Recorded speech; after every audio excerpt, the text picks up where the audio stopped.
बच्चे, ये क्या हुआ बेटा? कुछ तो बोलो बेटा। तेरे सिवा मेरा है ही कौन? मेरे बच्चे।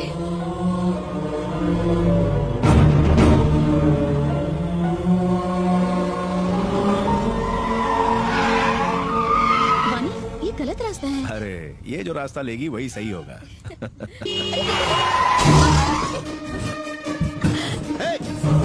देखिए सर, गलती हो गई, माफ कर दीजिए please. No no, it's all right. नई कार है बेटा, थोड़ा संभाल के चलाना चाहिए।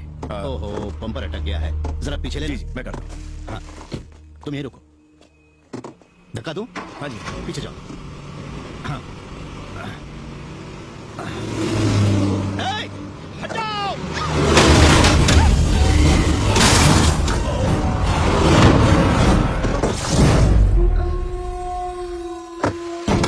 तुम लोग गाड़ी में बैठो। और डालो जल्दी जल्दी, कोई बच के जाने ना पाए। लाशों के ढेर बिछा दो जल्दी जल्दी। गाड़ी में बैठो।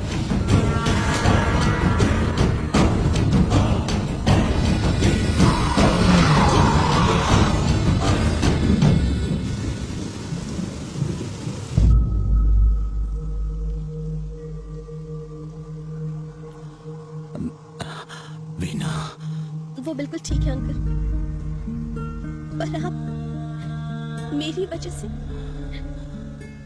मैं एम्बुलेंस बुला रही हूँ। हम मुंबई के किसी बड़े हॉस्पिटल में आपको एडमिट करवाएंगे। मेरा यहाँ एक बहुत जरूरी काम बाकी है। आपका जो भी काम है मुझे बता दीजिए। बेटा, वो मैंने एक प्रॉपर्टी अपने दोस्त को बेची थी, किसी ने उस पर कब्जा कर लिया। वो इसी गांव का ही है। मुझे उससे बात करनी है। उसको कहना है कि ये जमीन छोड़ दे। आपने ये जानबूझ के थोड़ी किया। पता चलने पर कुछ नहीं किया तो ये चीटिंग होगी, और मैंने कभी किसी को धोखा नहीं दिया। मुझे ऐसा कुछ नहीं करना जिससे मेरे दोस्त को नुकसान हो। मुझे उससे बात करनी है। आपके साथ ये किसने किया है? आप बस नाम बता दीजिए, मेरे भैया यहाँ सब कुछ संभाल लेंगे।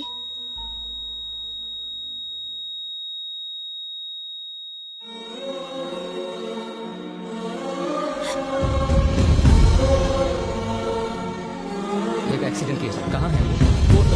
मुझे उनका बयान लेना होगा। उनकी हालत बहुत खराब है। पुलिस अगर आपको ले ही देगी तो दादा हमें जान से मार डालेंगे। जल्दी चलिए।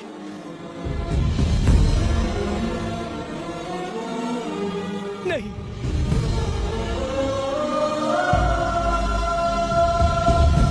तुम्हारे पापा मेरी वजह से मारे गए।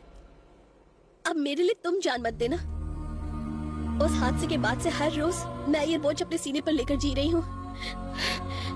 अब मैं और नहीं सह सकती हूँ। नहीं भैया, इसे छोड़ दो। देवराज, चाकू के वार से कहानी खत्म होती है। चाकू नीचे फेंक दो और एक नई कहानी शुरू करो।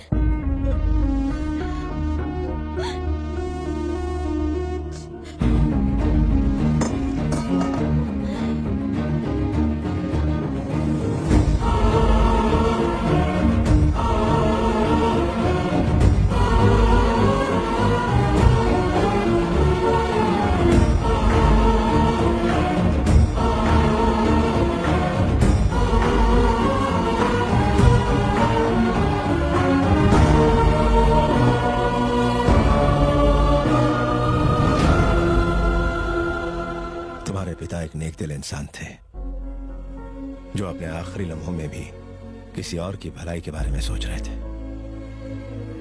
मैं एक तलवार से 100 लोगों को मौत के घाट तो उतार सकता हूं, लेकिन मुझे अपने हाथों से किसी की जान बचाना नहीं आता जो उन्हें आता था। तुम्हारे पिता की महानता का सबूत इस बात से नहीं मिलता कि मेरी बहन जिंदा है। मेरे घर की खुशियां भी ये बयान नहीं कर सकती। इस घर की सजावट भी उसके आगे फीकी है। अगर ये पेपर्स इस बात का सबूत है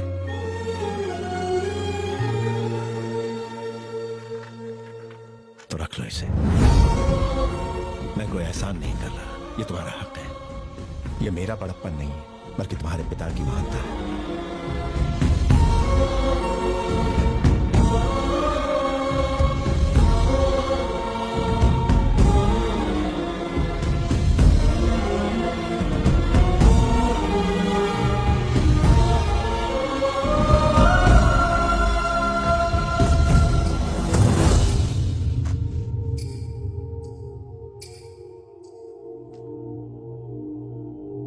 ठीक 12 बज रहे हैं। तुम्हारी मोहलत खत्म हुई। इन पेपर्स के लिए मैंने अपनी बेटी को खतरे में डाला, अपनी पत्नी से परायों जैसा बर्ताव किया। मुझ जैसे नीच की वजह से तुम्हारे पिता मारे गए, मुझ नालायक की वजह से। छह पछतावा होना ही सबसे बड़ी बात है जी। देखा तुमने, जिस पत्नी ने मुझसे 15 सालों में एक शब्द तक नहीं कहा, वो मुझसे बात कर रही है। ये सब तुम्हारे पिता की वजह से हुआ है। वो महान थे।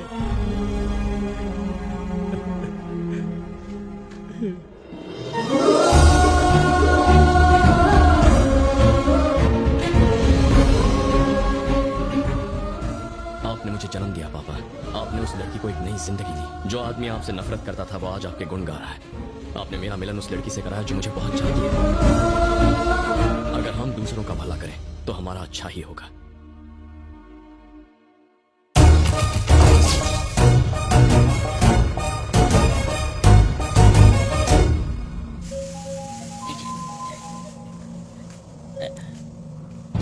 कब से लगा रहा हूँ, मेरे आदमी मेरा फोन क्यों नहीं उठा रहे?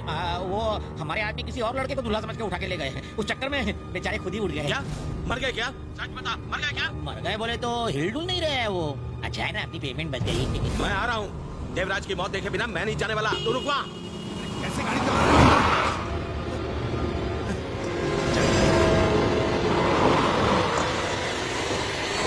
देवराज, मैं तुझे छोड़ूंगा नहीं।